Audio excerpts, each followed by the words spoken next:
Hello, I'm Daniel. I am going to introduce you to the practice of silent illumination. I'm going to read a short, semi-short passage from this book, Illuminating Silence, by Master Sheng Yen and Dr. John Crook. And when I read this passage, after that, I'm going to comment on it a little bit, and then I'm going to just lead a practice. So, this is what I'm going to read from the introduction. Silent illumination is the prime method of the Saodong tradition, known in Japan in a variant form as shikantaza. In this practice, the maintenance of a still posture is important, and the mind meditates upon its basic stillness. Of course, the difficulties in remaining within this stillness are considerable, primarily because of the rising of wandering thoughts and drowsiness. Unlike some other practices, the mind has not been given an intentional task, and it is all the more difficult to set wandering thoughts aside. Shifu, and Shifu means master, and that's how this person refers to Sheng Yen. Shifu says that he has not often recommended this method in spite of its frequent use in Zen circles. This is because to benefit from it, there needs to be a firm practice already established. If the mind is much given to wandering, the attempt to practice silent illumination can be frustrating and non-productive.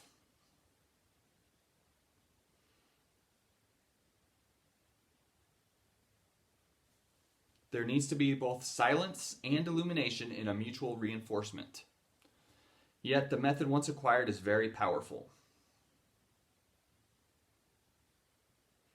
And this is a quote from Master Hongzhi, who was a popularizer of this method.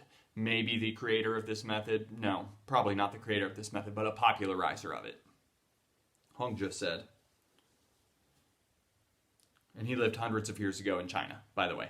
Hongzhi said, "Silently and serenely one forgets all words. Clearly and vividly it appears before you. When one realizes it, time has no limits. When experienced, your surroundings come to life." Your surroundings come to life. So they're really making us feel like this is a big practice, right? That this is a very serious and powerful practice.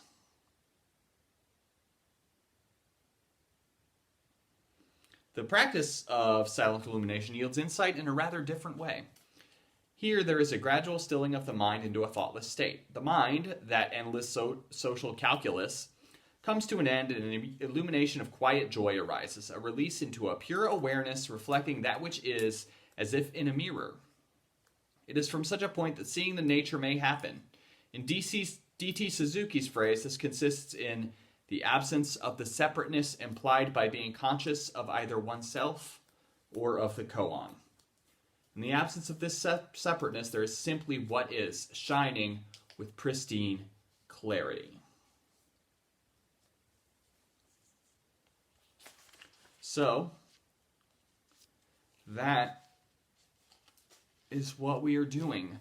Essentially, the teaching is we have awakening as our nature already, so we are putting down the delusion that's part of our being. We are putting down everything that's not that awakening to just be here and just manifest that. That's our intention.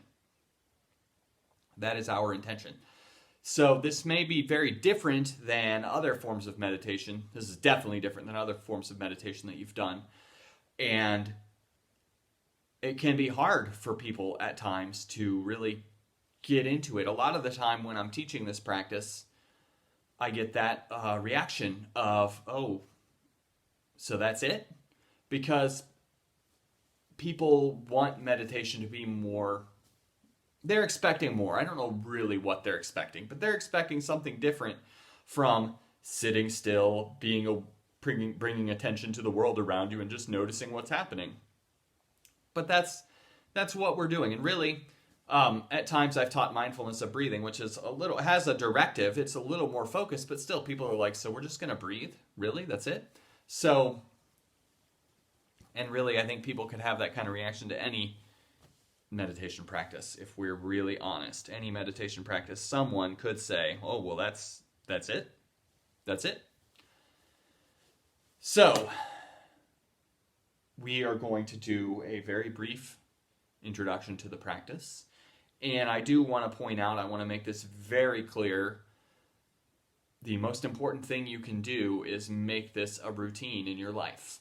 Make this a routine in your life. And the great thing about this practice is you don't need someone directing you to do it. You don't need a guided meditation, although there are plenty out there, and I have some out there. You don't need it, though, because what we are doing is so simple. What we are doing is so simple, yet the effects are quite profound. It's very simple, yet the effects are quite profound. And we're going to go ahead and do a practice.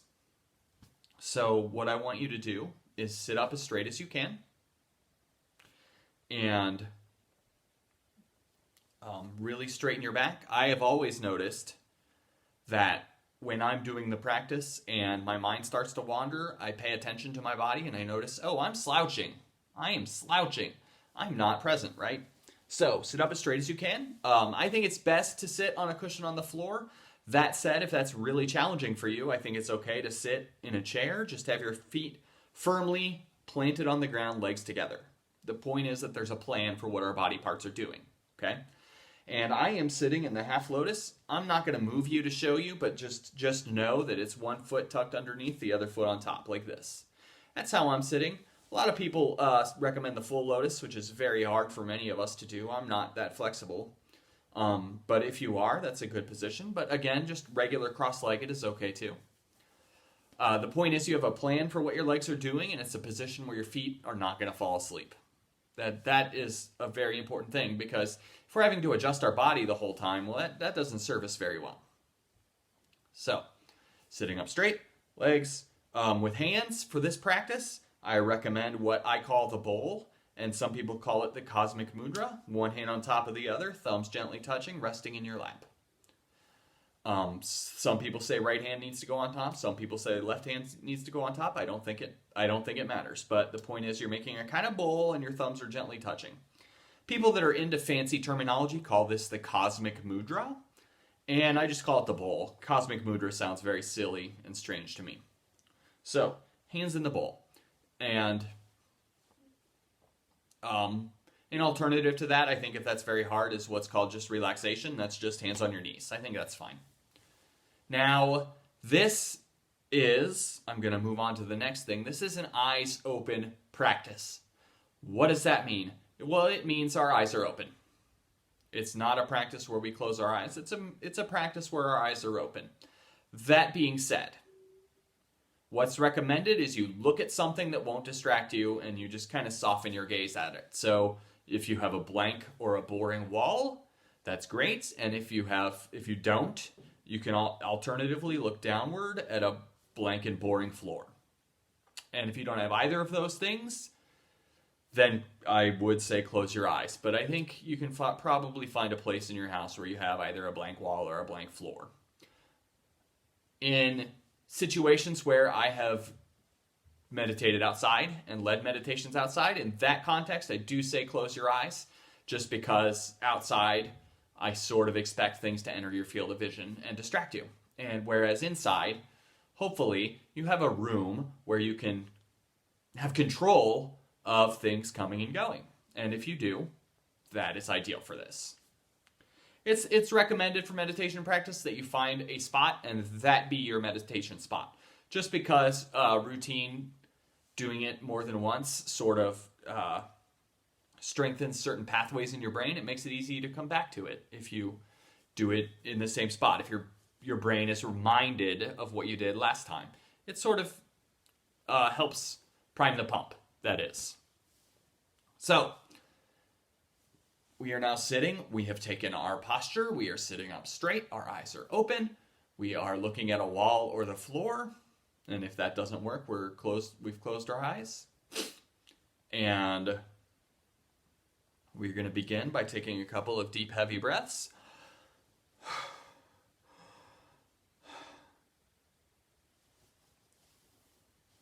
And I'm going to ring my bell.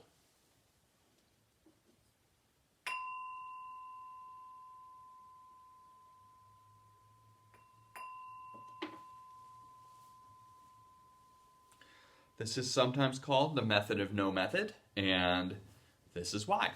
So, we are going to take just a moment and notice the breath coming into and out of our body. But we're not going to focus on that. What are we going to focus on? We are going to attempt to just sit here in silence and not try to do anything except be aware. So if I hear a sound, I just want to notice I'm hearing a sound, but not wonder what that sound is.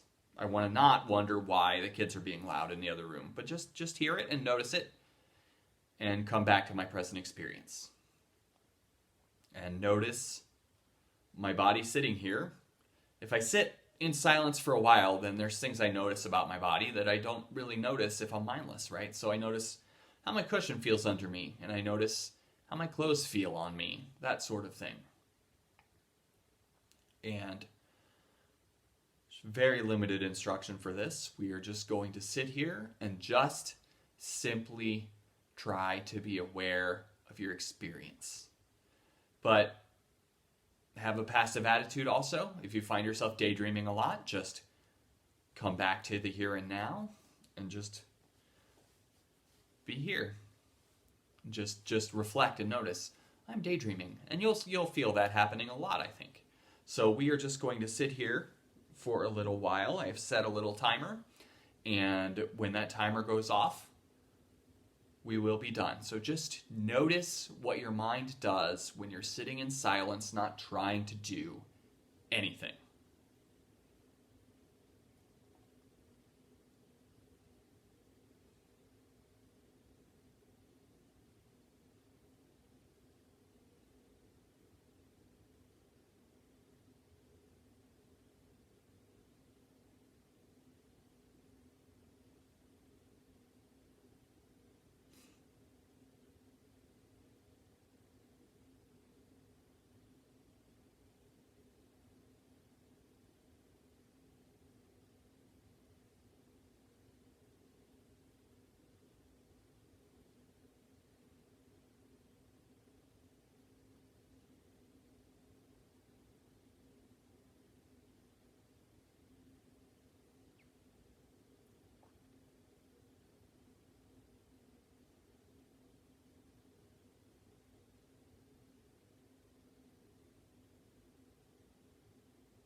And so that completes our practice for today.